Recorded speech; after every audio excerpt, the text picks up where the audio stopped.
welcome back to my channel. Today I'm going to talk about how to know if you're ready to do your first ever yoga teacher training. Just a little bit of a disclaimer, this is just my opinion from my perspective, my experience. I think that ultimately you only know when and if you're ever ready to take a yoga teacher training or to participate in one.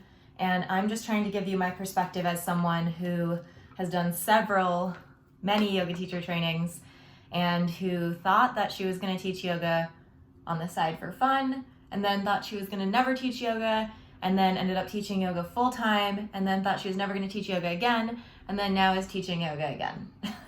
So I've learned a lot from all those different shifts in experience and perspectives. I think there are more things that do matter, and then there are a couple things that don't matter when you're trying to assess whether you're ready to take a yoga teacher training or not. By taking a yoga teacher training, I mean your first ever 200-hour credentialing to be able to teach yoga. This is the certification that almost all yoga studios require. There is no licensure in the US, so technically you could just teach yoga no matter what, but most studios will want you to have taken at least a 200-hour teacher training, since that's the bare minimum. So what does matter when you're considering whether or not you're ready to take a yoga teacher training? Number one, this might sound obvious, but I think the way that a lot of programs are marketed, it's not so obvious. Do you want to teach yoga?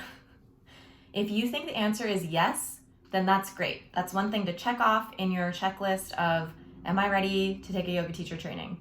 If you don't really want to teach yoga and you just love yoga and you want to know more about yoga, I don't think that you should take a 200-hour teacher training course. The reason is they're really expensive. A lot of it will be devoted to learning how to teach yoga, which if you just want to do it because you want to know more about yoga, that's not going to be very relevant to you. And number three is that you can take a lot of different yoga retreats or immersions or workshops instead. And what I would recommend is, if you are thinking of doing a 200-hour yoga teacher training just because you really like yoga, is instead find your favorite teacher or teachers or style or styles of yoga and see what's being offered in terms of workshops and immersions and retreats. As a yoga student, those are going to be much more helpful to you in the long run and even immediately in terms of diving deeper into your yoga practice. If you do want to teach, that's great, and let's move on to the next thing that does matter in terms of your considerations. Do you practice yoga daily? Number one, it shows a commitment to the practice that you really need to embody if you're going to teach yoga. Secondly, the yoga teacher training is going to be very physically demanding, and if you can't keep up physically with the practices, which usually include at least 2 hours per day, at least, of physical asana practice, definitely usually more, but I'm just saying at the very minimum, you'll be practicing yoga for at least 2 hours a day.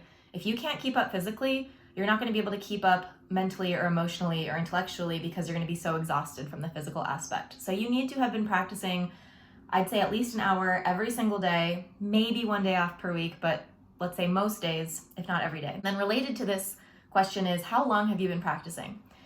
Here's the thing, yoga studios want your money, so they want you to participate in their yoga teacher trainings. So they will say, it doesn't matter how long you've been practicing, just come take the teacher training.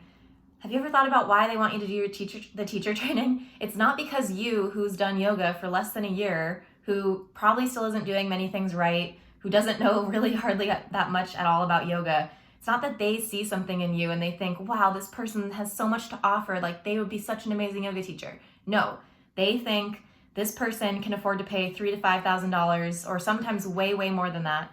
And we need that to keep our studio up and running. So they want ultimately every single person to participate in their yoga teacher training because they need the money. It's as simple as that. So don't listen to people who say it doesn't matter how long you've been practicing. Me personally, I highly disagree with this. I think that you need to have been practicing, I would say, regularly for 3 to 5 years before you do your yoga teacher training. I had been practicing regularly for 3 years straight before I did my yoga teacher training. You should be a pretty regular practitioner who's really learned everything that they already can as a student. You should already know everything that a student would know. And yoga teacher training is taking it to the next level after that. So if you haven't really been doing it long enough to just learn pretty much everything you need to know as a student, you're not ready for a yoga teacher training. And lastly, what does matter is the money. So you have to assume that the the yoga teacher training is not going to pay for itself. It's really easy when you want to spend money to justify, and I do this too, for sure. Well, it'll pay for itself because, you know, if it costs $3,000 and then I get paid $30 for a class, then I'll have to only teach 100 classes and then it'll pay off, you know, it'll pay for itself. Okay, teaching 100 classes and getting someone to pay you money to teach yoga is a lot harder than it might seem. You should talk to the studio where you're planning to do your first 200-hour yoga teacher training and ask them what the likelihood is that they will employ you afterwards, because the best way to get a yoga teaching job is to teach at the same studio where you did your training. However, if they don't have room for more teachers, don't assume that you're going to be able to make money off of teaching yoga. There is oversaturation in the market of yoga teachers. There are just way too many people. Everyone is qualified, apparently, to teach yoga, again, because studios and people running teacher trainings just want everyone to participate because they need the money or they want the money, and not because they are concerned with turning out high quality yoga teachers. So if you have a couple $1,000s lying around and it's okay for you and your budget and your circumstances to pay that money to do your yoga teacher training, go for it, by all means. But if it's gonna be a huge stretch or you're gonna have to make a huge sacrifice and you're not willing to do that, or you're counting on the fact that teaching yoga is gonna pay off really quickly, I'm sorry to be a downer, but I think you should take that out of your mind and rely on some other income stream to pay for your training, or save up and be able to pay for it in full before you do it. Whew, that's the bad news. What does matter? All these things. What doesn't really matter? Anyone at any age, if they have the interest, the passion, and the skill, can become a yoga teacher. So don't worry about you being too young, too old, at a weird age, anything like that. That is just in your head and not real. Don't worry about what anyone else thinks. If someone is saying to you, oh wow, are you really gonna do that? Do you really think that's the best choice?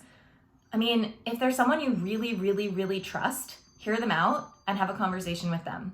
But unless it's someone you really, really, really trust and someone whose opinion you really trust and value, block it out. Here's the thing, no one knows you the way that you know you. No one. Even the people who are the closest to you, even your parents, your partners, your children, your pets, whatever it is. Only you know what's going on in your mind, know how you feel, know what you want your life to look like.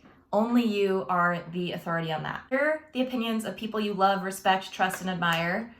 Hear them, think about them, digest them, and then decide. Another thing that doesn't matter when you're trying to decide if you're ready to do your yoga teacher training is whether or not you're nervous. It's normal to be nervous. Being nervous doesn't mean that you shouldn't do it. If you're nervous because you're gonna have to not buy food for 2 months to be able to pay for your teacher training, that's one thing. And that's a sign that maybe you shouldn't do it. But if you're just nervous because it's something different, it's a change, what will people think, maybe you're not prepared, don't worry about any of that. I guarantee you everyone is going to be at all different levels of preparation. There's no homework beforehand. As long as you've been practicing yoga regularly over time, you are prepared. So you can let yourself be nervous. It's okay to be nervous before trying something new. Don't beat yourself up about being nervous, but don't let yourself get carried away by it either.